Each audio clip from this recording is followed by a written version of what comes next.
mengisahkan seorang anak remaja bernama Puek yang tinggal di lingkungan kriminalitas tinggi. Dia berusaha tidak ikut terjerumus dalam lingkungan gelap tersebut sampai akhirnya akibat sebuah kesalahan Puek harus mendekam di penjara.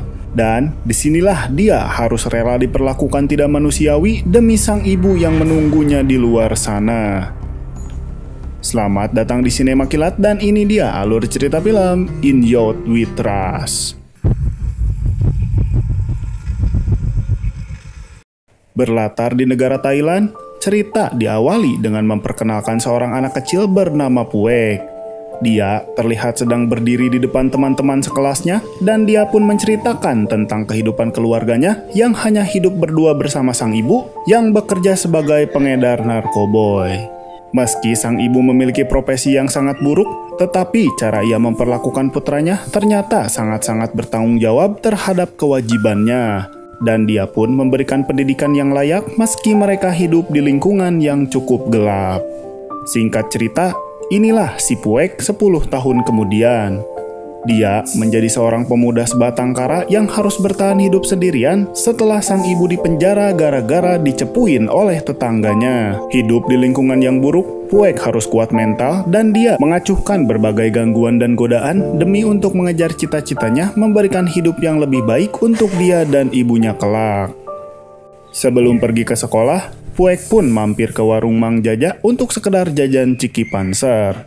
Di mana hal tak menyenangkan pun terjadi ketika seorang preman kampung iseng mencoba menyulut emosi Puek dengan mengucapkan kata-kata yang tidak pantas terhadap ibunya. Dan kedua preman ini tidak mengetahui bahwa Puek sangat mentoleransi dan mudah memaafkan segala macam ejekan yang ditunjukkan untuk dirinya. Tetapi ketika ibunya ikut dilibatkan, Puek akan sangat marah dan bertekad untuk melakukan tindakan yang di luar dugaan.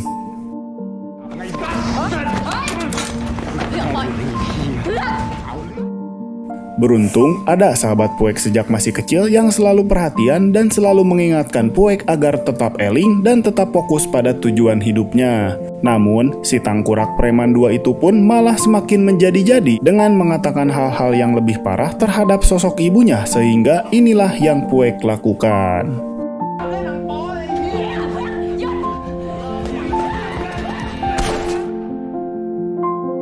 Atas kejadian tersebut, kini disinilah Puek berada, duduk terborgol dan akan dikirimkan ke penjara. Di mana di sana dia bertemu dengan seorang pemuda bernama Ped yang kebetulan sedang tersandung kasus narkoboy akibat dijebak oleh teman baiknya sendiri. Setibanya di penjara, Puek dan Ped pun langsung menghadap sang kepala sipir yang dikenal ganas nan beringas. Sikap beliau terhadap Puek dan Ped pun sangat ketus setelah mengetahui jika mereka berasal dari kampung atau distrik yang terkenal sering menjadi pusat kriminalitas. Jadi, di kampung halaman si Puek ini sering banget menimbulkan masalah dengan berbagai jenis kejahatan seperti premanisme, gangster, narkoboy, curanmor, jamret, culik, pokoknya mah pusat tata surya kejahatan ada di kampung si Puek. Dan karena di penjara ini isinya adalah anggota geng preman semua, maka Puek akan dikirim ke blok penjara yang dihuni oleh geng dari kampung lain agar tidak memiliki teman dari blok kampungnya sendiri. Dan perkenalkanlah, inilah Jimmy, si bos dari geng kampung lain yang menguasai blok B. Sejak detik ini, Puek dan Ped akan diambil alih oleh Jimmy dan ajudannya yang bernama Sucat. Mereka bertujuan untuk mendidik dan diajak bergabung dalam kelompoknya. Hal pertama yang Jimmy lakukan adalah meminta Puek untuk melepaskan gelang pemberian ibunya. Tak cukup hanya itu, Puek pun diminta melepaskan celananya untuk kemudian dipaksa mencukur habis rambutnya sampai benar-benar botak dan agak sedikit tromol. Tak hanya Puek saja, Ped pun mendapat gilirannya.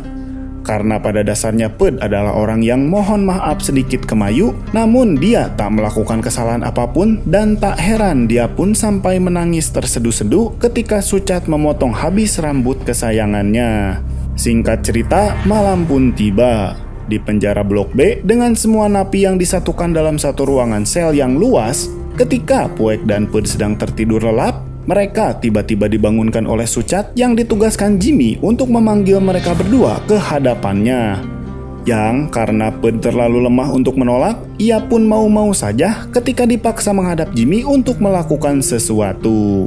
Sebagai satu-satunya lelaki kemayu di tengah puluhan pria sangar yang ada di penjara tersebut, tentulah Anda sudah bisa menebak apa yang harus Pud lakukan terhadap Jimmy.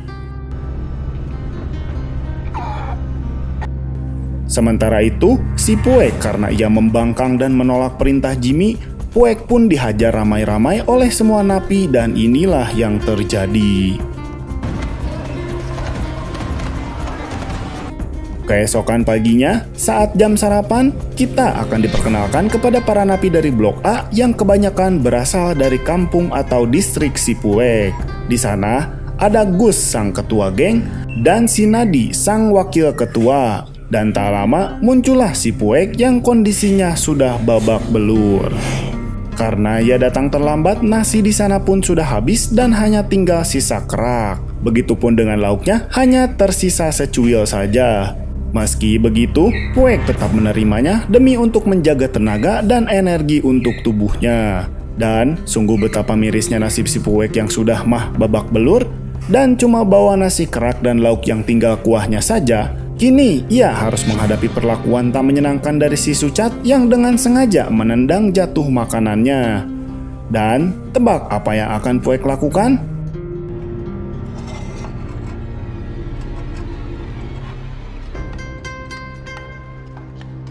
Melihat si Puek diperlakukan tidak manusiawi membuat si Nadi menjadi sangat emosi. Namun, si Gus memintanya untuk tetap tenang dan jangan cari masalah lagi dengan kelompoknya si Jimmy. Saat jam mandi tiba, Puek lagi-lagi diganggu oleh si Jimmy dan anak buahnya. Kali ini, Jimmy berniat menghajar Puek dengan dalih sebagai bayaran atas ganti rugi air yang ia pakai untuk mandi. Di mana Puek diminta untuk berlutut dan inilah yang terjadi.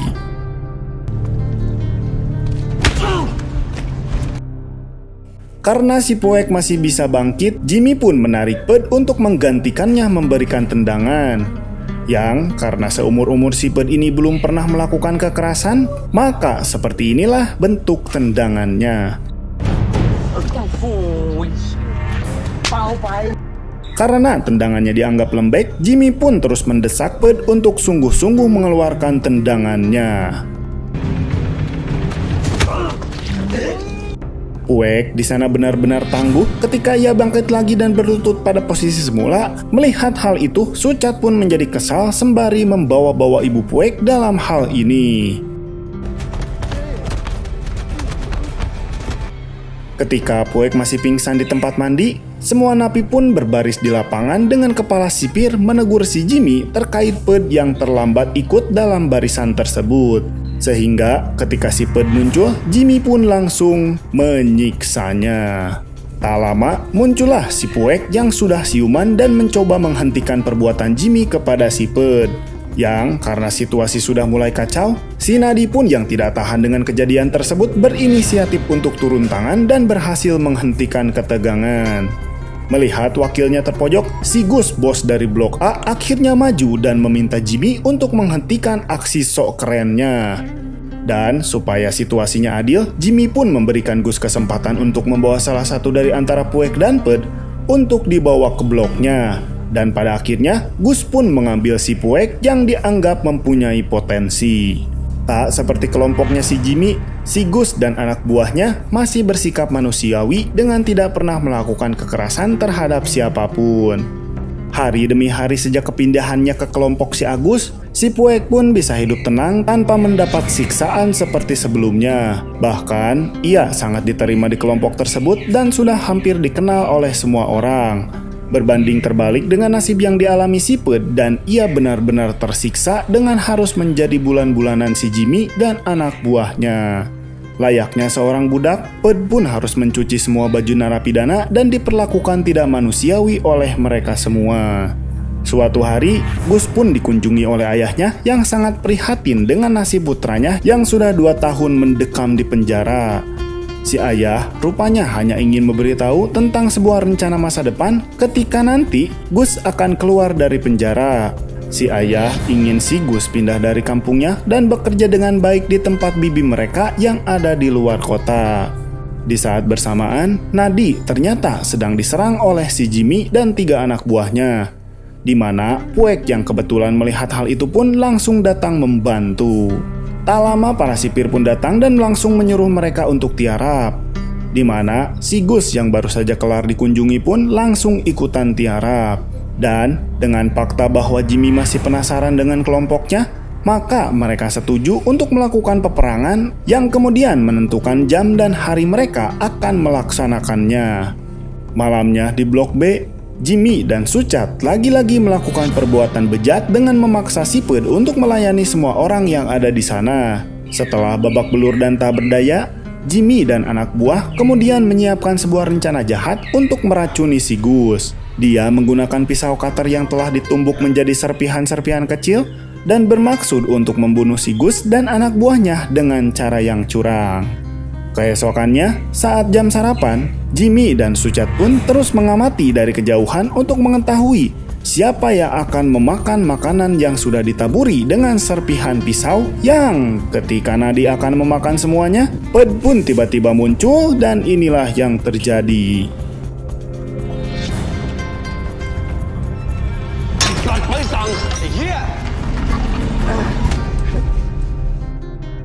Ya, Ped menelan semua makanan tersebut demi menyelamatkan mereka semua sekaligus berniat mengakhiri penderitaannya. Ketika Ped sedang kesakitan, Gus pun menghampiri Jimmy yang sedang duduk santai untuk memperingatkannya agar siap-siap untuk menemui kematiannya dalam peperangan nanti. Tepat pada pukul 2 siang di sana, saat peperangan akan dimulai, kedua kubu pun berkumpul di lapangan dengan memakai jaket khas penjara. Dan peperangan antar napi pun akhirnya terjadi.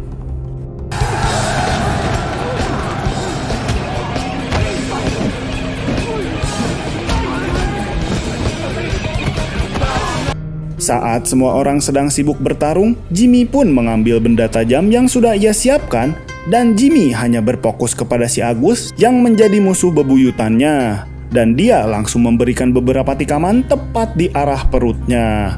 Peperangan pun langsung berhenti tatkala si sipir pun di sana turun tangan. Di mana Gus yang terluka pun mencoba menyembunyikannya karena tidak ingin dianggap lemah oleh mereka semua. Sehingga pada malam harinya ketika mereka sedang beristirahat, Gus pun mengalami demam yang hebat yang membuat si Nadi dan rekannya pun kepanikan yang akhirnya Gus pun ketahuan sedang menahan rasa sakit yang amat luar biasa.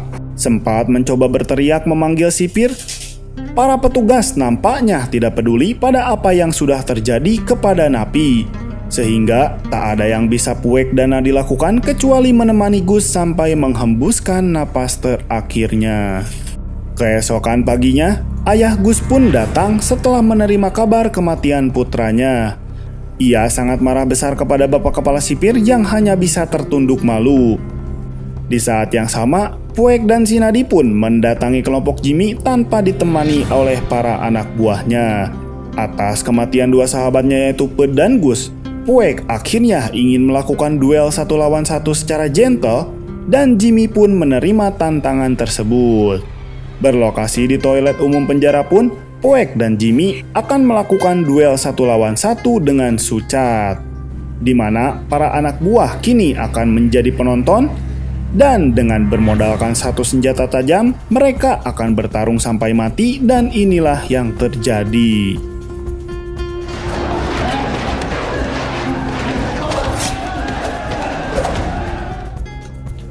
Sempat terkena sabetan di lengan sebelah kiri, Puek di sana tetap tenang dan fokus pada pertarungan tersebut. Di mana kegirangan Jimmy justru menjadi kesempatan untuk Puek bisa melakukan serangan kejutan sehingga inilah yang terjadi.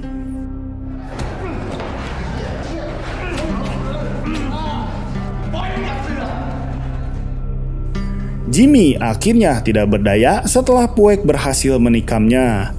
Tepat saat Jimmy mati, muncullah si kepala sipir yang langsung menghentikan keributan yang karena Jimmy sudah terlanjur kehilangan nyawanya. Tak ada yang bisa beliau lakukan kecuali mengurung Puek dan Nadi di ruang isolasi. Setelah dikurung hampir 3 hari, si kepala sipir akhirnya muncul dengan membawa gendir yang biasa ia pakai untuk menghukum para pembangkang. Namun di luar dugaan, si kepala sipir juga membawa 2 nasi bungkus untuk mereka makan. Karena si Puek dan si Nadi sudah malas menceritakan kronologinya, si kepala sipir pun hanya bisa menarik napas dalam-dalam, seolah sudah capek mengurusi tahanan seperti mereka. Dengan fakta bahwa sudah ada 3 orang korban yang meninggal di penjaranya, si kepala sipir berniat memindahkan si Puek dan si Nadi ke penjara yang lain dengan harapan mereka berdua akan menjadi lebih baik. เพื่อมึงไปเรือนจำเจ้าพระยา Alih-alih mendapat lingkungan penjara yang lebih baik, si Puek justru harus masuk ke penjara yang jauh lebih ketat dan kejam. Bahkan si kepala sipir di sana menyambut kedatangan Puek dengan sebuah rasa sakit. Dan sepertinya Puek harus beradaptasi dengan lingkungan barunya di penjara ini, dan entah apa yang akan terjadi. Yang kemudian film pun berakhir. Begitulah alur cerita film In Youth We Trust, dan sepertinya film ini akan ada film lanjutannya. Terus nantikan alur film selanjutnya di Sinema Kilat.